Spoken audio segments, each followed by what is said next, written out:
الحمد لله نحمده ونستعينه ونستغفره ونؤمن به ونتوكل عليه ونعوذ بالله من شرور أنفسنا ومن سيئات أعمالنا من يهده الله فلا مضل له ومن يضلله فلا هادي له ونشهد أن لا إله إلا الله وحده لا شريك له وأشهد أن محمدًا عبده ورسوله قال الله تبارك وتعالى في كتابه المجيد فأعوذ بالله من الشيطان الرجيم بسم الله الرحمن الرحيم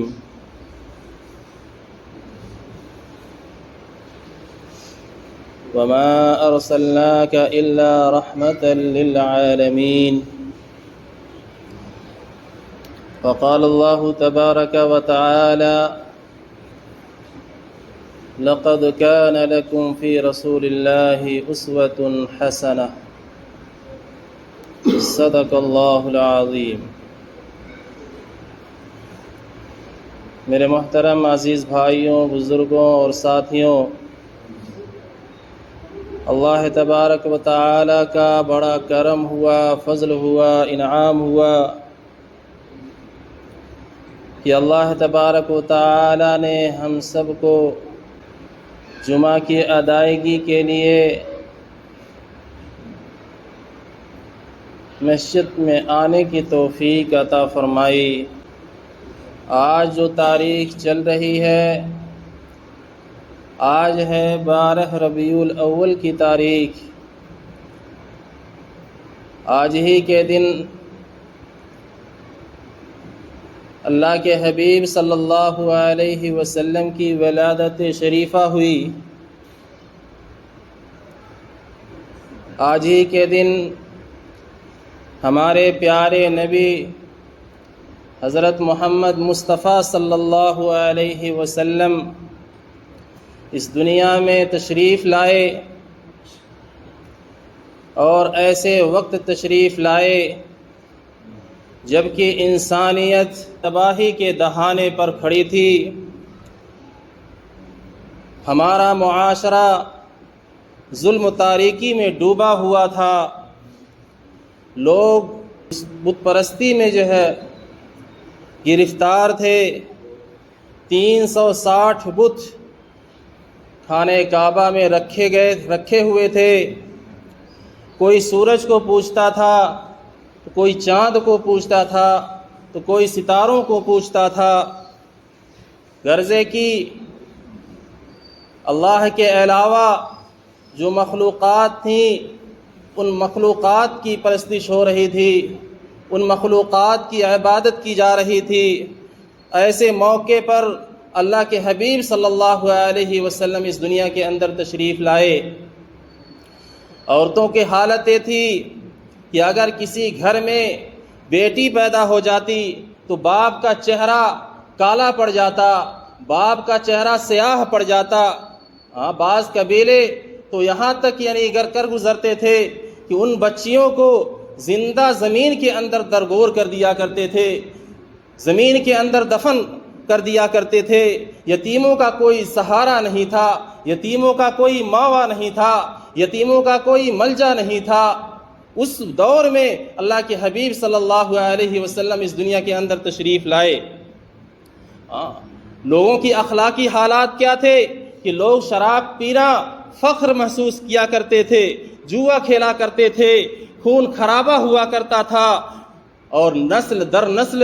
دشمنی عام تھی۔ علم و تعلیم کا کوئی وجود نہیں تھا، جہالت چھایا ہوا تھا۔ ایسے موقع پر ہمارے پیارے حبیب حضرت محمد مصطفیٰ صلی اللہ علیہ وسلم رحمت بن کر اس دنیا کے اندر تشریف لائے۔ نبی پاک صلی اللہ علیہ وسلم اس دنیا میں آتے ہی سب سے پہلے جو حکم دیا وہ یہ حکم دیا، ایھا الناس قولوا لا الہ الا اللہ تفلحوا، کہ اے لوگوں تم کلمہ پڑھ لو، لا الہ الا اللہ پڑھ لو،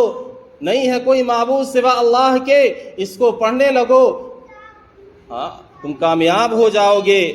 اسلام نے جو سب سے پہلے درس دیا وہ درس یہی دیا، قولوا لا الہ الا اللہ، قولوا لا الہ الا اللہ تفلحوا۔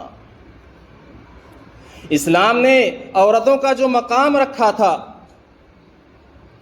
جو دنیا کے کسی قوم میں نہیں دیا، ماں کے قدموں تلے اللہ تبارک و تعالیٰ نے جنت رکھی، بیٹی کو اللہ تبارک و تعالیٰ نے رحمت بنایا، اسی طریقے سے بیوی کو جو ہے سکون کا ذریعہ بنایا، یتیموں کو جو ہے سہارا دیا، غریبوں کو جو ہے عزت دی۔ قرآن نے فرمایا وَأَمَّا السَّائِلَ فَلَا تَنْهَرْ، اگر تمہارے پاس کوئی محتاج آ جائے،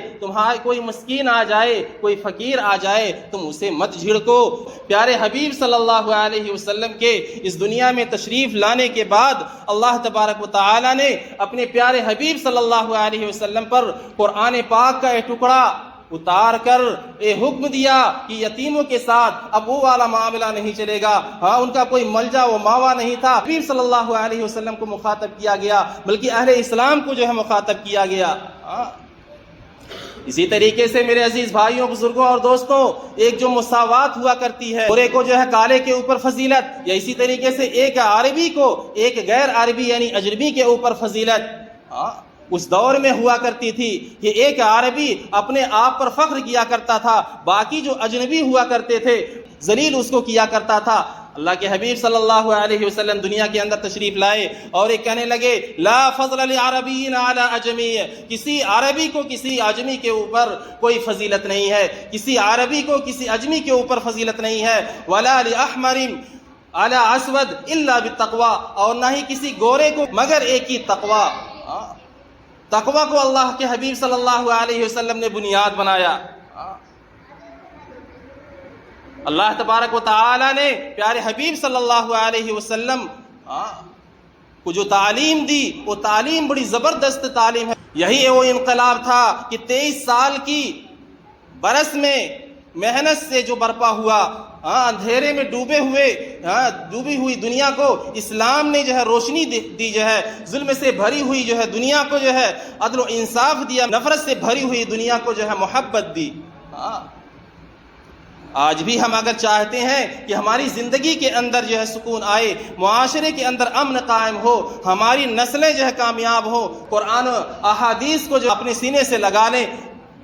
پھر وقت آ جائے گا جو آج سے 1400 سال پہلے ہوا کرتا تھا۔ اللہ کے حبیب صلی اللہ علیہ وسلم کے بارے میں جو قرآن نے کہا ہے، جو میں نے ابھی آیت تلاوت کی ہے، وَمَا أَرْسَلْنَاكَ إِلَّا رَحْمَةً لِّلْعَالَمِينَ، اللہ تبارک و تعالی اپنے پیارے حبیب صلی اللہ علیہ وسلم کے بارے میں ارشاد فرما رہے ہیں، یعنی ہم نے پیارے حبیب صلی اللہ علیہ وسلم کو عالمین کے لیے جو ہے رحمت بنا کر بھیجا ہے۔ عالمین کے لیے یعنی ہم مسلمانوں کے لیے بھی اللہ تبارک و تعالی نے رحمت بنا کر بھیجا ہے، غیروں کے لیے بھی اللہ تبارک و تعالی نے پیارے حبیب صلی اللہ علیہ وسلم کو رحمت بنا کر بھیجا ہے۔ پیارے حبیب صلی اللہ علیہ وسلم کو اعلیٰ سے اعلیٰ میرے تو اخلاق دیے گئے، اسی کو اللہ تبارک و تعالی قرآن پاک میں بیان فرماتے ہیں وَإِنَّكَ لَعَلَىٰ خُلُقٍ عَظِيمٍ، اے نبی بے شک آپ عظیم اخلاق کے مالک ہیں۔ اللہ تبارک و تعالی پیارے حبیب صلی اللہ علیہ وسلم کی تعریف فرما رہے ہیں اور کہہ رہے ہیں وَإِنَّكَ لَعَلَىٰ خُلُقٍ عَظِيمٍ، کہ بے شک آپ عظیم اخلاق کے مالک ہیں۔ یہ آیات اس بات پر جو ہے گواہی دے رہے ہیں کہ پیارے حبیب صلی اللہ علیہ وسلم کی پوری زندگی چاہے وہ اخلاق کے تعلق سے ہو، ہم سب کے لیے کامل ایک نمونہ ہے، جس کو اللہ تبارک و تعالی نے دوسری جگہ ارشاد فرمایا ہے کہ ہم نے پیارے حبیب صلی اللہ علیہ وسلم کو اسوہ حسنہ بنا کر بھیجا ہے۔ اگر ہم اپنے اندر نرمی اور حلم پیدا کرنا چاہتے ہیں، اللہ کے حبیب صلی اللہ علیہ وسلم ارشاد فرماتے ہیں کہ مجھے بھیجا ہی اس لیے گیا ہے کہ میں اخلاق کی تکمیل کروں، بہتر سے بہتر اخلاق پیش کروں۔ حضرت انس رضی اللہ تعالی عنہ جو پیارے حبیب صلی اللہ علیہ وسلم کے خادم ہیں، وہ کہتے ہیں کہ میں 10 سال نبی پاک صلی اللہ علیہ وسلم کی خدمت کی، لیکن آپ صلی اللہ علیہ وسلم نے کبھی یہ نہ کہا کہ یہ ایسا کیوں ہوا، یہ ایسا کیوں ہوا۔ اس سے کیا پتا چلتا ہے کہ اللہ کے حبیب صلی اللہ علیہ وسلم بہت نرم دل تھے، اللہ کے حبیب صلی اللہ علیہ وسلم کے اندر بڑی زبردست بردباری تھی۔ اللہ کے حبیب صلی اللہ علیہ وسلم کی رحم دلی اور شفقت، خود اللہ کے حبیب صلی اللہ علیہ وسلم ارشاد فرماتے ہیں لیس منا من لم یرحم صغیرنا ویوقر کبیرنا، کہ ہم میں سے وہ شخص نہیں ہے جو چھوٹوں پر رحم نہ کرے، جو بڑوں کا احترام نہ کرے۔ اللہ کے حبیب صلی اللہ علیہ وسلم تعلیم دے رہے ہیں۔ اسی طریقے سے میرے عزیز بھائیوں، بزرگوں اور ساتھیوں، عفو درگزر کا معاملہ دیکھیے کہ خود اللہ کے حبیب صلی اللہ علیہ وسلم ارشاد فرماتے ہیں لا تثریب علیکم اليوم، کہ آج تم پر کوئی الزام نہیں۔ یہ کس وقت کہہ رہے ہیں؟ فتح مکہ کے موقع پر کہہ رہے ہیں کہ جب دشمن آمنے اور سامنے ہے، آج موقع ہے کہ موقع پر اللہ کے حبیب صلی اللہ علیہ وسلم کی عفو درگزر دیکھیے کہ اللہ کے حبیب صلی اللہ علیہ وسلم کہہ رہے ہیں کہ تم پر آج کوئی الزام نہیں ہے، آج ہم تم پر کسی طرح کا کوئی یعنی سکنجا نہیں کسنے والا ہوں، کسی طرح کا کوئی بدلہ لینے والا نہیں ہوں۔ اللہ کے حبیب صلی اللہ علیہ وسلم کی عفو درگزر کا معاملہ دیکھیے۔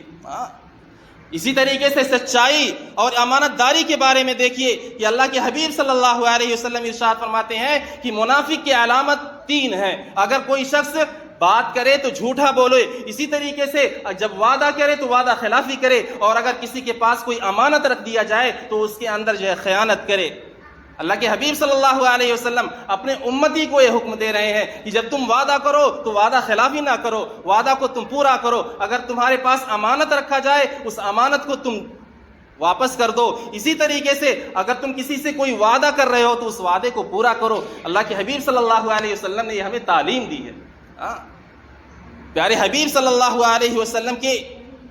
ہر چیز پر آپ غور کریں گے، ہمارے لیے وہ عملی نمونہ ہوگا جس کو خود قرآن نے کہا ہے کہ اللہ کے حبیب صلی اللہ علیہ وسلم ہم سب کے لیے اسوہ حسنہ ہیں، ہم سب کے لیے جو ہے ماڈل ہیں، ہم سب کے لیے جو ہے ایک ہیرو ہیں۔ اگر ہم یہ چاہتے ہیں کہ ہماری زندگی اللہ کے حکم کے مطابق گزرے، پیارے حبیب صلی اللہ علیہ وسلم کے طریقے کے مطابق گزرے، پیارے حبیب صلی اللہ علیہ وسلم کی سیرت کو ہم پڑھیں، پیارے حبیب صلی اللہ علیہ وسلم کی سیرت کے اوپر ہم غور کریں۔ اللہ کے حبیب صلی اللہ علیہ وسلم کی عاجزی دیکھیے، اللہ کے حبیب صلی اللہ علیہ وسلم کی جو ہے انکساری دیکھیے کہ اللہ کے حبیب صلی اللہ علیہ وسلم کو خاتم النبیین بنایا گیا تھا، آخری نبی بنایا گیا تھا، لیکن پھر بھی اللہ کے حبیب صلی اللہ علیہ وسلم آپس میں جب ہوا کرتے تھے کبھی فخر نہیں کیا کرتے تھے کہ مجھے جو ہے خاتم الانبیاء یعنی بنایا گیا، ہمیں سب سے بڑا یعنی پوسٹ دیا گیا۔ ایسا نہیں ہے میرے عزیز بھائیوں، بزرگوں اور دوستوں۔ اللہ کے حبیب صلی اللہ علیہ وسلم جو ہے بکریاں چرایا کرتے تھے، کپڑے خود سی لیا کرتے تھے، جوتے خود مرمت کر لیا کرتے تھے۔ صحابہ کہتے ہیں کہ ہمارے ساتھ اللہ کے حبیب صلی اللہ علیہ وسلم اس طریقے سے گھل اور مل جایا کرتے تھے کہ اگر ہم میں سے کوئی اجنبی ہوا کرتا تھا تو وہ پہچان بھی نہیں پاتا تھا کہ اللہ کے حبیب صلی اللہ علیہ وسلم ہے۔ اتنا بڑا پوسٹ اللہ تبارک و تعالیٰ نے دیا، خاتم الانبیاء بنا دیا۔ خاتم الانبیاء بنانے کے باوجود اللہ کے حبیب صلی اللہ علیہ وسلم کی سادگی دیکھیے، اللہ کے حبیب صلی اللہ علیہ وسلم کی عاجزی و انکساری دیکھیے۔ میرے عزیز بھائیوں، بزرگوں اور دوستوں، ہمارے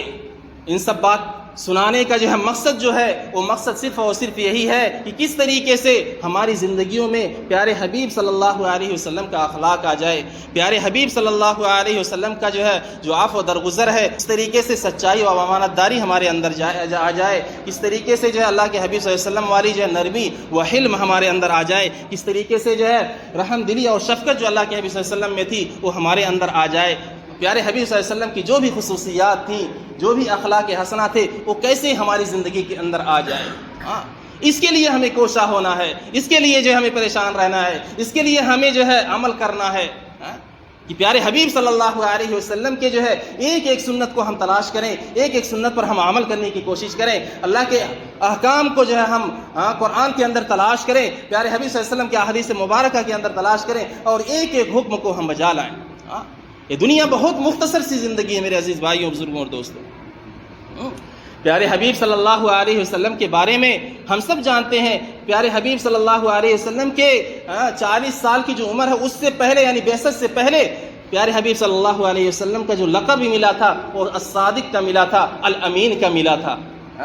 الصادق الامین، اللہ کے حبیب صلی اللہ علیہ وسلم جو ہے سچے، اور اسی طریقے سے امانت داری کی جو ہے باقاعدہ جو ہے ان کو لقب مل گیا تھا جو ہے 40 سال کی عمر سے پہلے ہی پہلے۔ قرآن پاک کے اندر جو قرآن پاک کی آیت ہم نے جو ہے دو تلاوت کی ہیں، اس کے اندر یہی بیان کیا گیا ہے کہ پیارے حبیب صلی اللہ علیہ وسلم یہ عالمین کے لیے رحمت ہیں، پوری دنیا والوں کے لیے رحمت ہیں، ہم مسلمانوں کے لیے بھی رحمت ہیں، ہم امت محمدیہ کے لیے بھی رحمت ہیں، اسی طریقے سے جو غیر ہیں ان کے لیے بھی اللہ کے حبیب صلی اللہ علیہ وسلم رحمت ہیں۔ اسی لیے دوسری جو قرآن پاک کی آیت تھی اس کے اندر یہ بیان کیا گیا تھا کہ اللہ تبارک و تعالی نے پیارے حبیب صلی اللہ علیہ وسلم کو تمہارے لیے ایک عملی نمونہ بنایا ہے، ایک حبیب صلی اللہ علیہ وسلم کی سنت کے مطابق زندگی گزارو گے تو اللہ تبارک و تعالی تمہیں اس دنیا کے اندر بھی کامیاب کر دیں گے اور اسی طریقے سے آخرت میں بھی کامیاب کریں گے۔ اللہ تبارک و تعالی ہم سب کو سیرت نبوی کے مطابق زندگی گزارنے کی توفیق عطا فرمائے، اپنے حکموں کے مطابق زندگی گزارنے کی توفیق عطا فرمائے، پیارے حبیب صلی اللہ علیہ وسلم کے جو اوصاف تھے، جو اخلاق تھے، ان اوصاف کو جو ہے اپنے اندر اتارنے کی توفیق عطا فرمائے۔ وآخر الدعوانا الحمدللہ رب العالمین۔